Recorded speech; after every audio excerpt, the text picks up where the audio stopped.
SMD Law is the official law firm of the Spartan Nation. Check them out on the interwebs at smdalaw.com or at 866-529-3537. No matter where you are in the state of Michigan, Upper Peninsula, Lower Peninsula, it doesn't matter. They have an office near you. So whether you need to send a letter to an annoying neighbor, or you're a criminal and you need defense, maybe you just have problems with elder law, check them out, smdalaw.com today. The official law firm of the Spartan Nation. Call them first, then you act. Welcome back to Spartan Nation. It's always a thrill when we get to visit with this guy. In my opinion, and I'm going to tell you this, I not only feel this way, and that's part of the reason I joined Scout, but I know college coaches feel this way. He is the #1 analyst, recruiting analyst in the country. I've heard that from more than one coach. And by far, there's no argument. You can't even argue in the Midwest. But these guys even have told me, talking about other coaches, they believe he's the best in the country. The great Alan Trieu, Scout's main guy in the Midwest. He's also a national recruiting analyst, and we love him. Alan, thanks for being with us, buddy. Hey, no problem, Hondo. Thanks for having me on. I love it. I love having you on. I want to talk to you. Every year, Alan, I give the fans 3 or 4 players that are being talked about inside the program as steals. Last year, I talked about Cody White. That was a guy that everybody felt like Michigan State had stolen. I also talked about Antoine Simmons, even though he was highly rated with 4 stars. That was a guy they still felt like they stole, just like you were the only analyst that gave Cody 4 stars. Kevin Jarvis, the same way. Nobody had him higher than you. Michigan State thought they stole him, and Rocky Lombardi. There are 3 in this class that privately you hear so much talk about. I want to get your analysis and if you agree. The first one, Jess Lord Boateng. This guy is a thumper. This guy is a lot like Le'Veon Bell. Ran under the radar in Ohio, but Michigan State thinks they stole a star here. Your thoughts? Yeah, I actually had, yesterday they had me choose 5 sleepers in the entire Big Ten on the Big Ten Network, and Jez Lord was one of them. I think mostly it is because of that speed. He can really, really run. He was a track kid, and some schools weren't so sure about him because he was on the leaner, thinner side. But, Michigan State's not going to have a problem putting that weight on him with Coach Manny. So he did, unlike Le'Veon, he did have a couple of Big Ten offers. Iowa offered him, and I really, think Iowa's a school that does a good job with their evaluations as well as Michigan State. So when those 2 schools offer a Midwest kid, especially a linebacker like that from the state of Ohio, it always perks my ears and eyes up a little bit. And I thought that the kid had a really, really good year as a senior as well. His coaches, high school coaches, speak highly of him, but the main thing I think that stands out about him is that speed. Michigan State's going to add everything else, and he's going to be a guy that I think creates a lot of problems for opposing offenses because he can really, really run. Alan, I'm going to give you another name. Let me say this. I think Kalen Gervin is a great athlete and a great player. This in no way minimizes him. But there is strong belief inside that building that Davian Williams may be the best athlete on this team and could be the best corner. They feel like this kid is a steal. Your thought? Yeah, I said yesterday, too, I thought that Davian Williams, might be the best pure athlete in the class. He's probably one of the best pure athletes coming in their half of the Big Ten. So you look at what he brings to the table from the standpoint of he could have played some level of college basketball. Guy with a 38, 39-inch vertical, almost 6'2" with long arms. And, the question on him always was he hadn't played football. So his junior year, you're going off of just a little bit of tape. And there was only a little bit of tape because Belleville had all those great 3 other defensive backs signed with Division I schools yesterday. And this year, he steps up and really becomes one of the key guys on that team. Steps over to offense, makes a number of big plays on that side of the ball. So I think you're not only excited about his pure athleticism, you're also excited that he put the work in necessary to show that kind of progression between his junior and senior year. The next guy is not in your purview of the Midwest, but again, Michigan State felt like they just stole this guy out of the South, James Ohanba. Oh, yeah, we talked about him on the show a good amount yesterday. Jerry DiNardo, former Division I head coach, really, really liked Ohanba.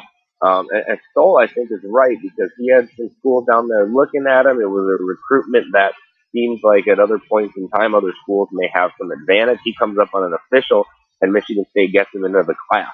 So I think he's a steal in that regard that they stole him away from some of those schools, but also a steal in that this is a 345-pound road grader. I mean, you watch him on film, and he is the type of lineman I think that fits Michigan State really well because he's going to help them play a physical style of running the football. Maybe not quite as tall as Kevin Jarvis last year, but you see similarities in their tapes in the way that you have a big guy who clears a lot of space in the run game and plays mean, plays to the whistle. I agree with you. We're talking to the great Alan Trieu, who is, of course, Scout's main man. He is the preeminent authority when it comes to recruiting. Alan, a couple of keys in this class I want to get to you with. I don't want to get into the past, but with the loss of Curtis Blackwell, I know there was concern about how recruiting would go in Detroit, and it was a little tough for a while, but they end with Kalen Gervin and Elijah Collins out of UD Jesuit. I think that speaks well for the Spartans looking into the future. Your thoughts? Yeah, I think it does as well. I think even if you look into the 2019 class already with what they have there with Spencer Brown, Juwan Mathis, I think those certainly won't be the last from the east side of Michigan as well. So the things are better. I know that definitely was a concern. I don't think it's a concern anymore. I think it's definitely in the rearview mirror, and I don't think Michigan State's going to have a tough time recruiting Detroit and the suburbs around there for the next couple of years here. In fact, I think they're going to do really, really well in the 19 class. I agree with you. Here's the next one, Alan. Another surprise for me is Michigan State with basketball and football is really opening those doors at Belleville, which is an underrated school in the state of Michigan. Do you agree and disagree? And talk to us about Belleville. Yeah, they have done a great job of developing the talent they get, and they all of a sudden has become kind of the Cass Tech was always the school that had all of the athletes on that side of the state, and suddenly you've got some other programs popping up like Belleville and West Bloomfield that have number of Division I kids. And Michigan State has done a good job getting in there. I think getting Davian Williams in this class was very important. I think they're doing well with Julian Barnett and Devontae Dobbs. Those two aren't slam dunks yet, but Michigan State's doing well with both of those guys. And they have a good relationship with the head coach over there, Jermaine Crowell. He was at Cass Tech for a long time. They recruited several players at Cass during that time. Deion Drake was one of Jermaine's kids. Dennis Finley was one of his kids. Those guys ended up at MSU. So I think, and Kalen Gervin, he coached when Gervin was younger. So nothing but positive things I'm hearing about Michigan State in the hallways of Belleville High School. Good stuff with Alan Trieu. Alan, so let me ask you about this recruiting class. What are some things that stick out to you for the Spartan 2018 class? I think for one, it's a long class. You've got some guys who are big, good-looking kids. I mean, we always talk about the eye test, and that doesn't mean everything. So these kids look like football players, and then you put on the tape, and they absolutely are. They back up their size and measurables. And measurables, too. These guys went to combines. Michael Dowell tested very well. We mentioned Davian Williams testing very well. Elijah Collins tested much better, I think, than we even expected to last spring. Even Theo Day went out to some spring camps and combines and did really well. And then you just have a lot of guys in the Michigan State mold. I think you look at guys who had to come to camp and earn it. Dimitri Douglas camping twice in a row. Really put himself through the ringer to earn the offer. You look at Ladarius Jefferson, a guy who waited until late in the process, has a great year, Mr. Football, can do a lot of different things. He's kind of like a classic Michigan State take. And in these days of everybody offers early, everybody gets commits early, especially with this early signing period, the fact that Michigan State still waits and is able to evaluate a guy's senior tape like that, I think says a lot about the program. And it wouldn't surprise me if Ladarius Jefferson becomes a real contributor in the program because of that. Alan, you know this. We broke the story at Spartan Nation in early October that there were several big-name recruits that were calling Michigan State at places they had already had commitments and were already full, and that Michigan State was saying no to much higher valued guys as far as star ranking. D'Antonio confirmed that yesterday, which is the first time he could really talk about stuff, and he said that was absolutely true, that they were having guys call. What's that tell you about them, that most of this class committed when they were coming off a 3-9 season or early in the campaign, that they stuck with these guys? I think it says a lot about both sides, right? It says a lot about the kids buying in and trusting the program, even though, as you said, they were coming off a season that wasn't ideal, and recruiting. A lot of people that I had talked to around the industry and around football thought they're going to have a hard time recruiting. They got those kids to trust them and buy into what was going to happen. And that exactly what they said was going to happen happened. They turned it around and had a great season. And so I think because those kids stuck with them, they stuck with those kids, and that's what Michigan State has also been built on trust. They don't take flaky commitments. They make sure the guys get on campus and do it in person, and make sure they're sure before they pull that trigger. And it works both ways. And I think they've also found that sometimes you take a higher ranked guy, a guy with more press clippings. That sometimes that's not as important as having a guy that wants to be there and a guy that wants to work.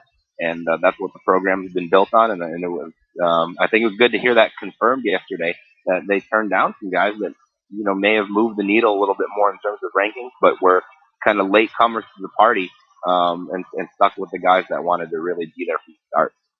Alan, just a couple more questions and I'll get you out of here. Theo Day is another guy, a lot like Kirk Cousins. He bloomed his senior year. I mean, his senior tape compared to his junior, he's not even the same quarterback. And I think this is a guy that they ended up getting that, a lot of people didn't want early, but in the end, a lot of people really wanted Theo Day, and he didn't budge at all. Your thoughts on Day? Yeah, I've watched his progression. He was at Catholic Central as a sophomore and only really started, I think, 1 or 2 games. So you forget that last year as a junior, that was really his first year playing real minutes on the varsity level. So you watched him progress through that year, and that was at the very first game that he started. And he had some struggles in that game. And then you turn it on this year, and it was clear he was much more comfortable. He'd gone to a lot of camps. In fact, we thought he was completely robbed of an Elite 11 opportunity. And Theo was a quiet kid. He probably wouldn't say anything about that, but I'm sure internally he agrees with me a little bit. He had a really good run at those camps, so I think that helped him. Got a lot of reps, got more comfortable in the offense. They run a divine talent. I'm with you. He played really, really well. Exceptional arm talent. And you compare him to Kirk Cousins. He's a little bit taller than Kirk. I think he's a little bit more mobile than Kirk. He can run around, but the same kind of natural ability to throw the football.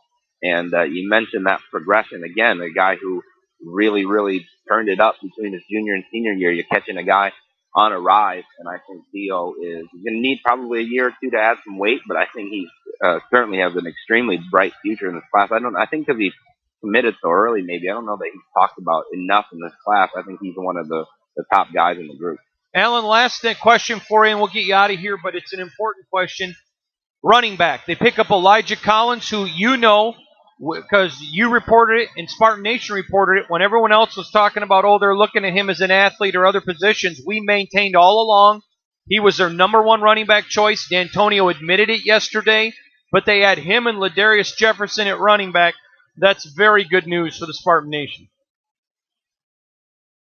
Yeah, and I've talked to a number of people who didn't really understand where that linebacker talk came from. He was physical, and I'm talking about all different schools. He was a physical guy, but I think he always showed the traits of a big-time running back. And the one question on him was breakaway speed. And he timed 4.6 at the Nike opening regional in Cleveland. And if you look at it, 4.6 may not sound like it was blazing times. You go look at what everybody else ran. That was a really, really good time that day on a slower track. And then you watch his film, and he shows it. And he's got some elusiveness to him, some shiftiness. He's got some burst to him, and he runs with power as well. And he's still only probably about 186, 190 pounds maybe. So once he gets bigger, I think he's going to do really well. I think he is an exceptional take. And then you have Ladarius Jefferson, a guy who played quarterback, but ran for well over 1,000 yards this year, and is a physical runner, has a great feel for finding open creases, has good burst, and as his coaches say, when he puts that helmet on, the guy just has a special kind of determination, doesn't go down easy, runs really, really hard, and is also just a great kid all around. So you have kind of a good combination there of those two backs. I think the running back room will be fine in East Lansing. Well, he knows how to identify those guys that are special at what they do, because there's nobody better than Alan Trieu. You love him and I love him. I got to tell you, he's one of the best in America, one of the top recruiting analysts. I believe that he is the most and the best, and I know of several college coaches that agree. We'll be back. Coaches that agree. We'll be back. Coaches that agree.